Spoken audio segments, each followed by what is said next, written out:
Are at distance are, जो कि are radius से भी छोटा है। स्पेरिकल सेल का मतलब क्या होता है? खोखला।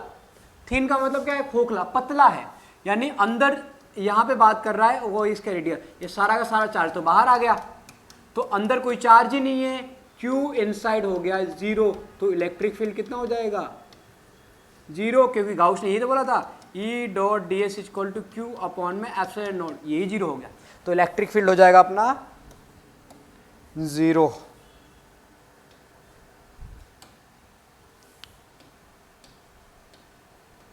आगे बढ़ते हैं। Electrostatic energy store in 10 picofarad capacitor connected to a 50 volt battery. एक कैपेसिटर है जो बैटरी से कनेक्टेड है, कितने वोल्ट का? 20 वोल्ट का, 10 पिकोफैराडे है। तो एनर्जी कितनी हो जाएगी भाई साहब? एनर्जी होती है हाफ ऑफ CV², ये होती है stored energy, half of C। ध्यान रखना पीको में दे रखा है तो कन्वर्ट करना पड़ेगा, यानी 10 इंटू 10⁻⁻12 होता है पीको, V² यानी 50 का स्क्वायर, 50 इंटू 50, 2 से 2 कैंसिल। अगर अपन देखेंगे इनको मल्टीप्लाई करेंगे 5 इंटू 5 25, 25 इंटू 5 कितना हो जाएगा? 125, 2 0 और इंटू 10⁻⁻12। अब यहाँ पे सिग्निफिकेंट तो ये बोलता है कि पॉइंट यहाँ पे लगाओ, इसका मतलब 1 2 3 4 पावर इसमें से और इंक्रीज हो जाएंगे, यानी ये आ जाएगा 10⁻⁻8, 1.25 इंटू 10⁻⁻8 ये रहा। नेक्स्ट आगे बढ़ते हैं।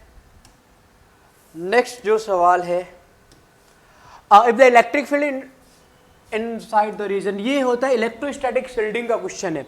ये बोल रहा है कि इलेक्ट्रिक फील्ड 0 है, अंदर इलेक्ट्रिक फील्ड कितना हो गया? 0, तो V कितना होगा भाई साहब? कांस्टेंट होगा, क्योंकि V क्या होता है? E dot D R. Electric field का इंटीग्रेशन करते हैं तो पोटेंशियल डिफरेंस मिलता है या पोटेंशियल मिलता है, व्हाटएवर। तो अपन बात करेंगे, अगर 0 का इंटीग्रेशन हमेशा क्या आता है? कांस्टेंट। तो कांस्टेंट थ्रू द रीजन, हर जगह क्या होगा? कांस्टेंट होगा, जहां जहां इलेक्ट्रिक फील्ड 0 होगा। Next, a proton being the accelerated by a potential difference 1 million, million का मतलब होता है 10⁶। The kinetic energy, modern physics के अंदर आ चुके हैं। मॉडर्न फिजिक्स के अंदर अपन को पता है कि जो एनर्जी होता है E, वो होता है Q into V। Q proton, proton के लिए charge 1.6 into 10⁻⁹ into V, potential difference 1 million का मतलब होता है 10⁶। रख दो, ये आ जाएगा 1.6 इंटू 10⁻⁻13, 1.6 इंटू 10⁻⁻13, ये रहा। राइट। नेक्स्ट अगला क्वेश्चन। हाँ भाई, दो कैपेसिटर है, दोनों को 25 आता है इक्विवेलेंट कैपेसिटेंस जब उनको कनेक्ट करते हैं पैरेलल में, और 6 आता है जब दोनों को कनेक्ट करते हैं किसमें? सीरीज में। तो इंडिविजुअल कितने कितने थे? वो अलग अलग थे। देखो पैरेलल में क्या करते हैं, अगर ये दोनों को पैरेलल में लगा रखा है, इसका मतलब हो जाएगा C1 प्लस C2। अगर अब इनको सीरीज में लगा रखा है तो ये हो जाएगा 1/C equivalent equal to 1/C1 plus 1/C2। LCM लेंगे तो आएगा C1 C2 C1 plus C2, वो तो यही मिल गया था अपन को। पैरेलल में कितना दे रखा है भाई? 25, यानी इस टोटल की वैल्यू दे रखी है कितने? 25। बोला कि अलग अलग दोनों कितने होंगे, और इसकी वैल्यू जो दे रखी है 1/C इक्विवेलेंट, तो C इक्विवेलेंट को आप लिख सकते हो C1 C2 अपॉन में C1 प्लस C2। ये रिजल्ट भी ध्यान रखना, ऐसे निकाल लेंगे। तो C1 C इक्विवेलेंट कितना दे रखा है क्वेश्चन में? 6 दे रखा है, तो ये आ जाएगा C1 C2 अपॉन में C1 प्लस C2 होता है 25। तो दोनों को मल्टीप्लाई करने से, C1 C2 को मल्टीप्लाई करने से 25 इंटू 6 कितना आएगा? देखो क्वेश्चन यही पे खत्म हो जाएगा, सोल्व भी कर सकते हो अलग अलग। दोनों को प्लस करने से कितना आना चाहिए? 25। दोनों को मल्टीप्लाई करने से कितना आना चाहिए? 150। देख लो 16 प्लस 9 25, 15 इंटू 10 दोनों को मल्टीप्लाई करो, 150 भी आ रहा है और जोड़ने से 25, बाकी किसी में नहीं आ रहा होगा। बाकी आप अलग से भी सॉल्व कर सकते हो रख के। 16 इंटू 9 150 नहीं होता, 20 इंटू 5 150 नहीं होता, 18 इंटू 7 150 नहीं होता। दोनों को ऐड करने से 25 मल्टीप्लाई करने से 150।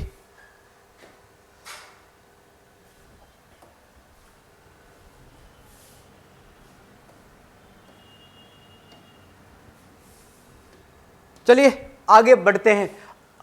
A current of 1.344 ampere in a copper wire of cross section area 1 mm square if the number of density 8.4 times for 22 centimeter cube then drift velocity is।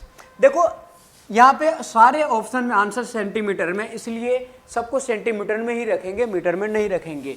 यहाँ पे I इक्वल टू जो होता है NEAVD, निकालना क्या है drift velocity, क्या आ जाएगा भाई I अपॉन में NEA। N होता है नंबर डेंसिटी जो क्वेश्चन में गिवन है ऑलरेडी। I की वैल्यू होती है 1.344 गिवन है, N की वैल्यू 8.4 इंटू 10 प्लस 22 गिवन है। प्रोटॉन का जो चार्ज होता है इलेक्ट्रॉन का वो होता है 10⁻⁹। एरिया गिवन है, बस ध्यान रखना एरिया को चेंज करना पड़ेगा। एरिया दे रखा है 10⁻1 दे रखा है, mm को सेंटीमीटर में कन्वर्ट करने के लिए -1 से कन्वर्ट करते हैं तो -2 हो जाएगा क्योंकि मिलीमीटर का स्क्वायर है। तो यहाँ पर रखेंगे अपन 10⁻⁻²। अब ध्यान से देखो, बाकी सबको अलग कर दो, पावर को अलग कर दो।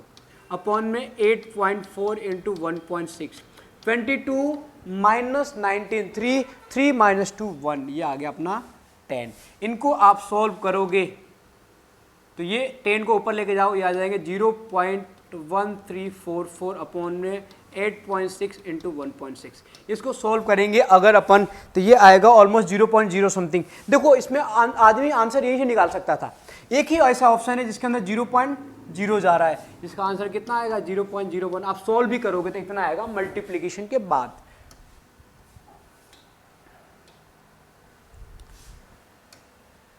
Next, the energy stored in capacitor connected to a battery is E। एक कैपेसिटर को बैटरी से कनेक्ट कर रखा है तो एनर्जी कितनी मिलती है इसको E।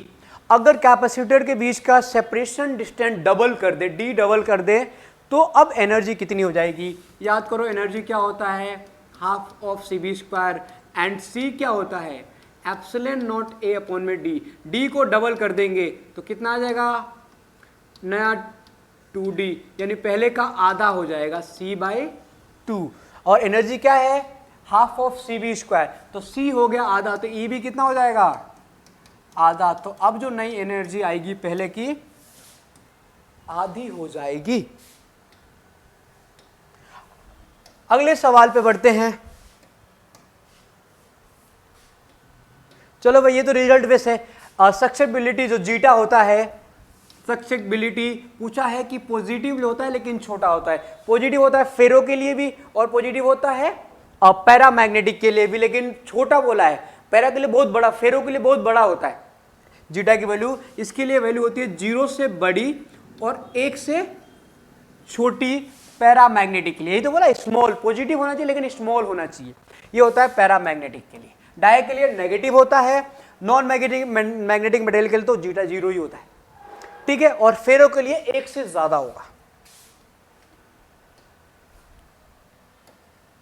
Next, other resistance of wire length L and radius R is. एक वायर है जिसका एरिया A है, लेंथ L है, रेजिस्टेंस दे रखा है 100 ओम।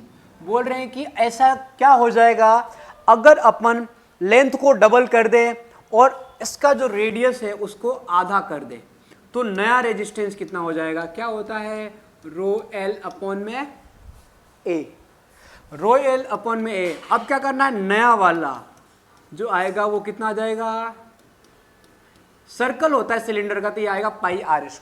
अब क्या करने वाले हैं, लेंथ को डबल कर दो 2L और रेडियस को आधा कर दो r/2 का होल स्क्वायर। देखो क्या मिलेगा ρ × 2L अपॉन में πr²/4। 4 ऊपर चल जाएगा, कितना आ जाएगा 2 × 4 8, rho L by pi R square. ये कितना दे रखा है भाई 100, रख दो 100, 8 इंटू 100 कितना आ जाएगा 800 आ जाएगा, 8 गुना हो जाएगा रेजिस्टेंस। नेक्स्ट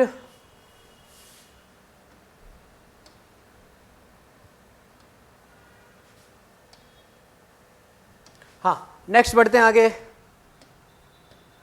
चलो बढ़िया क्वेश्चन था ये तो। सॉल्यूशन सॉल्व नहीं करना लेकिन थोड़ा सा लॉजिक है यहाँ पे। A voltmeter has range 0 to V, वो रीडिंग देता है 0 से V के बीच में, विद सीरीज रेजिस्टेंस R लगा देते हैं। अगर रेजिस्टेंस को 2R कर दें तो अब रेंज कितना है 0 से V1, तो बोल रहा है कि इसमें से कौन सा सही है। अब देखो होना क्या चाहिए था लास्ट रीड कि अगर रेजिस्टेंस को तुमने सीरीज में लगा दिया तो रेंज बढ़ेगा, सिंपल सी बात है, क्योंकि V इक्वल टू कितना होता है IR, तो V कितना होना चाहिए था 2IR। लेकिन अगर आपने रेजिस्टेंस लगाया है तो करंट क्या हो जाएगा, कम हो जाएगा। करंट कम होगा इसका मतलब ये है कि जो V1 होगा, ये जो V1 और जो बात कर रहे हैं अपन इसके डबल करने के बाद जो बनेगा 2V, उससे हमेशा कम होगा। क्यों कम होगा, V1 जो होगा 2V से कम होगा, क्योंकि रेजिस्टेंस लगाने की वजह से करंट कम हो जाएगा। करंट कम तो पोटेंशियल डिफरेंस कम ही होगा, यानी V1 2V से छोटा होगा। नेक्स्ट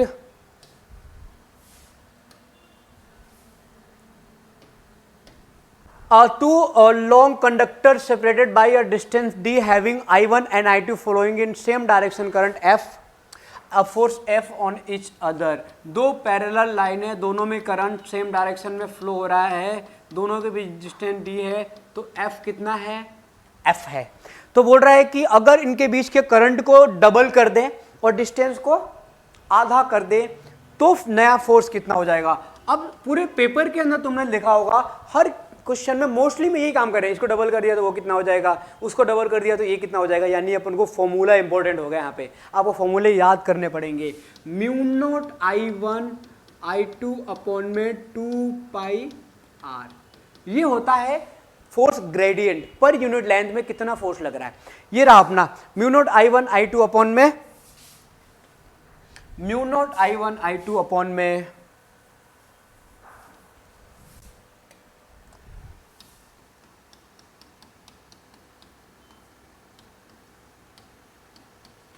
अब क्या करना है, दोनों को ही डबल कर देना है, कर दो एफ डैश, ये भी डबल ये भी डबल, तो कितना हो जाएगा mu naught 2I1 into 2I2। अब कर दो इसको आधा, 2πr/2। ये कहाँ चल जाएगा भाई, रेडियस को आधा बोला है बिल्कुल, एंड डिस्टेंस सॉरी डिस्टेंस भी डबल करना है, और आपको डिस्टेंस भी डबल करना है, बिल्कुल डिस्टेंस भी डबल करना है, रेडियस भी डबल करना है। तो 2 से 2 कैंसिल, तो ये 2 टाइम बढ़ गया, देखोगे तो 2 into mu naught I1 I2 upon में 2πr। पहले जो फोर्स था उसका कितना हो जाएगा, डबल हो जाएगा, डबल। अगले में बढ़ते हैं।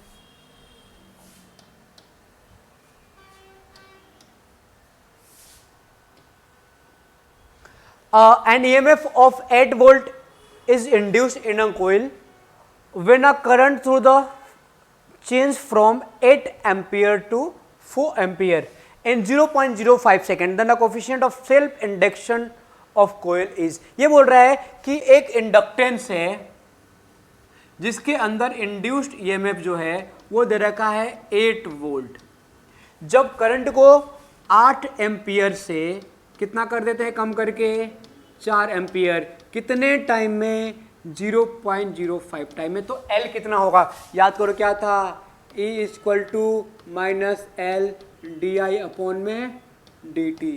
E कितना दे रखा है 8, L तो निकालना है, DI कितना हो गया 4, 8 से कितना हो गया 4, टाइम कितना लगा 0.05। L यहाँ से आ जाएगा 8 equal to minus L into minus 4 upon में 0.05, माइनस माइनस हो गए प्लस, ये आके इधर मल्टीप्लाई, L इक्वल टू हो जाएगा 8 इंटू 0.05 अपॉन में 4 से ये कैंसिल, 2